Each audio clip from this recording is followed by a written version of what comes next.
See, the truth is, true lead generation and marketing is not about making the consumer make a quick decision when they're looking at buying or selling a product. And I think one of the things that we often do, and one of the mistakes that we make, is we rush the process of the consumer making that buying decision. Our job as sales professionals, as real estate agents, is to figure out what is holding that consumer back from making a decision. True sales professionals, true real estate agents are able to overcome the objections through conversations, through figuring out what is holding them back.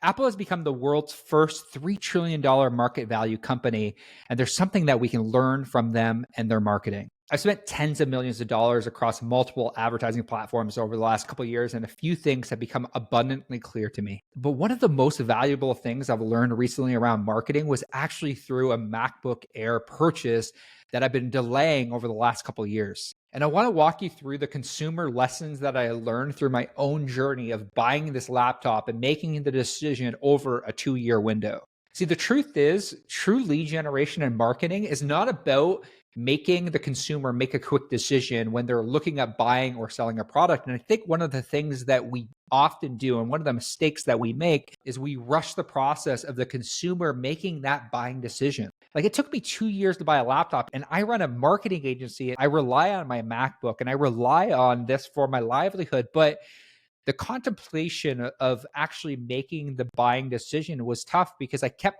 saying to myself, well, I don't really need a new laptop. My laptop does technically work.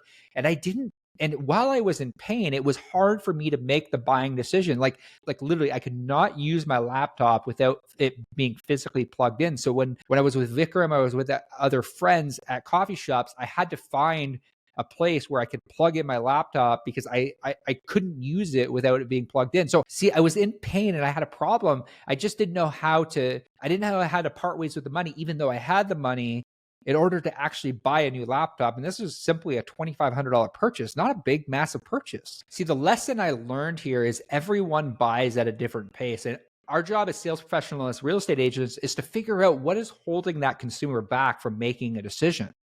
True sales professionals, true real estate agents are able to overcome the objections through conversations, through figuring out what is holding them back. And over the last couple of years, I've spent time in the Apple stores, but no one was able to dive into the emotional core of why I wasn't actually making a buying decision.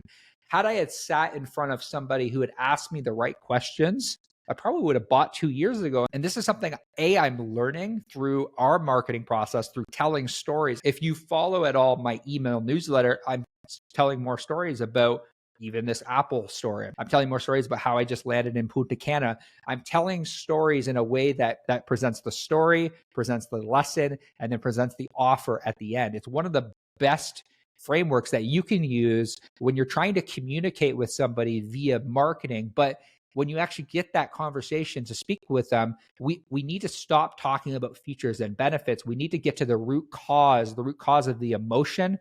So many people try to sell based on logic, and that's what these Apple representatives did. They tried to sell me on logic, but this wasn't a logical decision. This was an emotional decision. And had they uncovered my fears and had they uncovered what was making me insecure about this purchase, I probably would have purchased 2 years ago.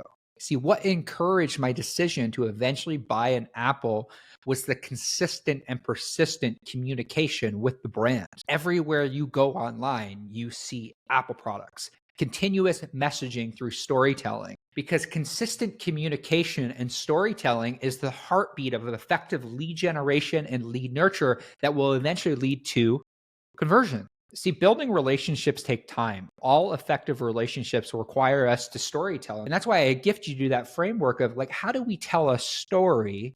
How do we present a lesson? And then we push our offer at the end. That's how we sell things. That's how we get people to take action.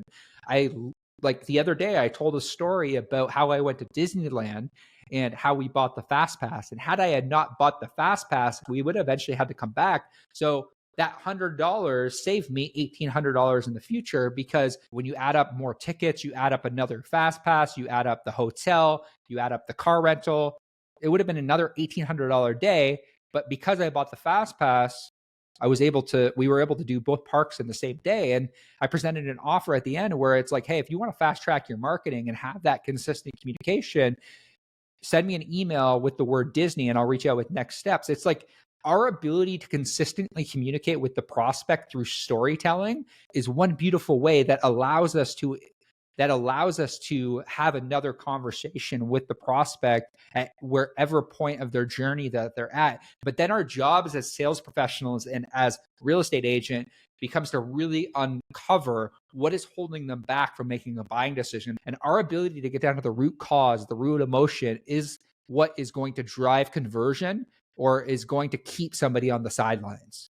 It's our job to get down to the root emotion. Because like even when I was in the store, the most recent time where I actually made the buying decision, it was the marketing that helped me make the buying decision. It was the branding and the storytelling that helped me make the buying decision. But even when I was in that store, I felt uneasy about the decision. And I felt uneasy about the decision because I had two different directions I could go. I could either buy a new laptop or I could get the battery replaced on my laptop. The battery replacement was about $300 to $400, where buying a new laptop was roughly around $2,000. When I sat and I thought about the decision, that I needed to make in the moment, I was conflicted. I was asking myself in the store, like questions like, do I really need this? Like, why don't I just replace the battery? Like, do I even need to replace the battery? These are all questions that were running through my head and no one was able to uncover them. I had to discover them on my own. And that's how a lot of buyers and sellers are feeling right now. They're feeling the emotion. They're feeling the emotion of buying or selling or investing. There is an emotional response in this market that we have to get down to the root cause of what is either keeping somebody on the sidelines, keeping them in their home, or buying a new property. Because maybe they're in pain. Maybe they're having that conversation right now with themselves. They're saying like, honey, should we stay here and renovate? Or should we upsize into a new home? Should we take equity out of our home and buy an investment property? Or should we just stay where we're currently at and hold on to the equity? Like these are questions that we as real estate professionals, we as sales professionals need to be able to uncover the true need, the true want to guide and to advise our clients in the right direction. Had an Apple employee guided me in the right direction 2 years ago, I wouldn't have had the issues I had with my laptop. But because I couldn't come to the conclusion, because it took me 2 years to come to the conclusion that I needed a new laptop. And now the laptop that I'm currently using is so much better than the laptop I had before. It's faster. I'm able to get things done quicker. It's increasing my productivity. I'm able to go outside, inside, because before I couldn't.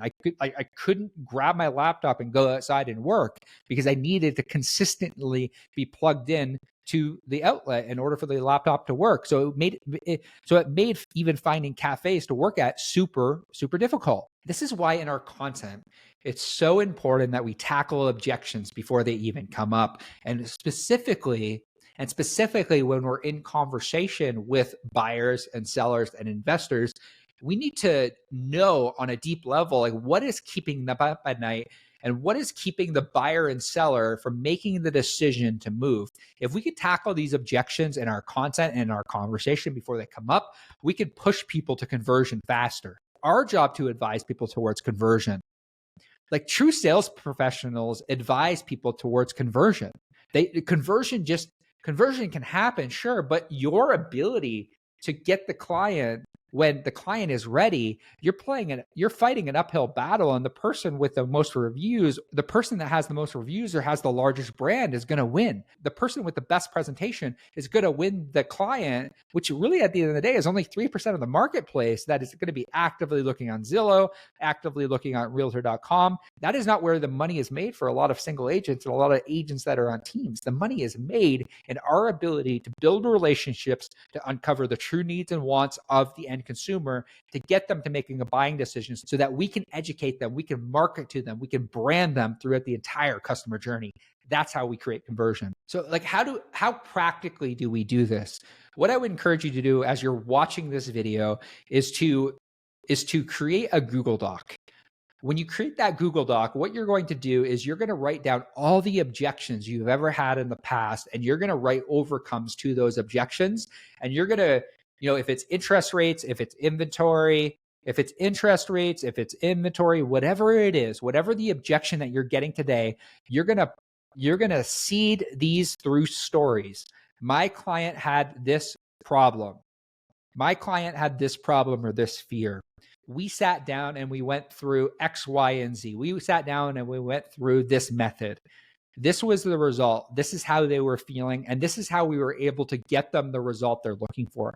The more that you can do that through storytelling and actually talking to the emotion that the client's feeling, the better results you're going to have in your content, the better results you're going to have in your emails, the better results you're going to have in your conversation. We need to stop solely speaking to the logic, and we need to start speaking to the emotion that the buyer, that the seller, that the consumer is feeling. And this needs to be done in our content, in our emails. It needs to be done in every single aspect of our conversations that we're having on a day in and day out basis. This is the whole reason why we do lifetime nurture for our clients. It's the whole reason we train all of our clients on the 7-figure appointment playbook. We train them on the 7-figure appointment playbook because it gives them the ability to have a real conversation with that lead that lands in their database. For example, we have a client, Daniel, who had somebody in his database for over 36 months. Now this person was in his database for over 36 months with never had a conversation. Now, 36 months in a database, that person, when they're ready, who are they going to go with? Are they going to go with the person that they had a really great conversation with? Or are they going to go that had a really good conversation with? They built a really great relationship. They sat down with them in person. This is how our clients are converting more leads out of their database. And this is why we need to do lifetime nurture. And that's why I gave you that framework earlier on in the video that helps you understand how you can storytell in a way that helps you build the relationship with the client on your email list, with the client via email, with the client via content. The more that we storytelling is the best way to build brand. Storytelling is the best way to get a consumer to understand the lesson you're trying to present to them. Think of some of the greatest communicators in the world, like Jesus, for example. He spoke in parables. He taught to people in stories, and it's through the stories that people understood the lesson. Most people learn better through the stories that we tell and how we relate things back to something that happened to us or something happened for or to our clients. Lifetime nurture is about loving on people until they are ready to make a buying or selling decision. But our marketing and our nurture and our ability to consistently get in front of people through email, through text messages, through content. But at the end of the day, it all comes down to storytelling, and it all comes down to getting out consistently in front of people so that you can have that conversation. But when you have that conversation, it's so important that we don't just speak to the logic. We can't just speak to, hey, it's awesome that you're looking for a 3-bed, 2-bath, $700,000 budget with a big backyard. The question becomes why? The question becomes, why is that important to you? And what is holding you back from making a decision? When we get down to the root cause, that's when conversion happens. The prescription for lead generation, lead nurture, and conversion success has become very abundantly clear to me. Number one, understand and respect your audience's decision-making process. Understand that not everything is logical, and most decisions start with emotion. Everything that we do, if we start with emotion, we start with really understanding our audience on a deep level and their buying process, things become a lot easier. Number two, to really nurture the relationship, we need to communicate with our prospect. We need to communicate with everyone in our database, no matter where they're at in their buying cycle, no matter where they're at in their selling cycle, so that we can have consistent and persistent communication through storytelling, through email storytelling, through video content storytelling. Whatever type of storytelling you're doing, I would encourage you to get consistent with your communication. What does that look like? 2, 3, 4, 5 times a week, we need to get out in front of our database, telling them a story, presenting to them a lesson, and then putting our offer in front of them. And number 3, quality content is something that so many people try to accomplish. What is quality content? Quality content, in my view, is how do we effectively tell a story? How do we effectively present a lesson? And then how do we throw our offer out in front of somebody that allows them to take the step towards their buying journey or towards their selling process, that allows them to emotionally internalize their feelings so that they can make a buying or a selling decision. And we need to start marketing to the emotion, not simply the logic. I hope you got a ton of value out of today's episode. If you did, all we ask is you leave a review on iTunes or Spotify. Give us a subscribe. If you got a ton of value today, we ask that you share this with a real estate agent that might find this useful so that they can create more conversion through storytelling in their business. It's a lesson I learned through Apple. It's a lesson I wanted to share with you. I hope that you're able to go out there, you're able to tell your story, you're able to tell your client's story so that you can create more conversion no matter where your buyers, your sellers, your investors are at in their process. I'll see you soon.